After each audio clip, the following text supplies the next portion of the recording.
Paris, 3 février 2015, les enseignants mécontents sont dans la rue.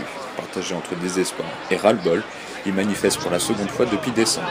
À l'appel de l'AFSU, la première fédération d'éducation, actifs comme retraités se sentent concernés. Pourquoi est-ce qu'on est ici?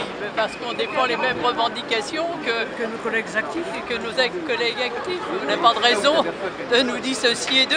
On a nos propres revendications, mais on défend aussi les leurs. Des revendications nombreuses, réseau d'éducation prioritaire, revalorisation des salaires et meilleures conditions de travail, enseignants et politiques appellent à un nouveau débat, celui de l'éducation nationale.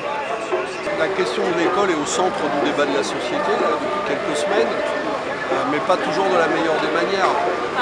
C'est soit pour montrer du doigt une partie de la jeunesse, soit pour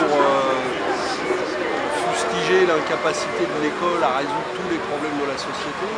Et je pense qu'il y a besoin effectivement de faire de la question éducative, de la question de l'éducation une priorité nationale. Malgré des slogans fédérateurs, l'intersyndicale n'a pas rassemblé les foules. Seuls quelques milliers de personnes ont défilé aux abords des jardins du Luxembourg.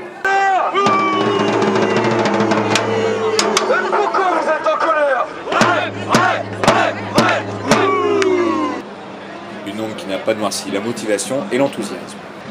Ouh, mais qui en a à ce moment de l'espoir pour le futur quand on travaille dans l'éducation nationale? Absolument aucun. Je pense que ce qui caractérise la profession, c'est une totale désillusion, en particulier quand on travaille dans les quartiers difficiles.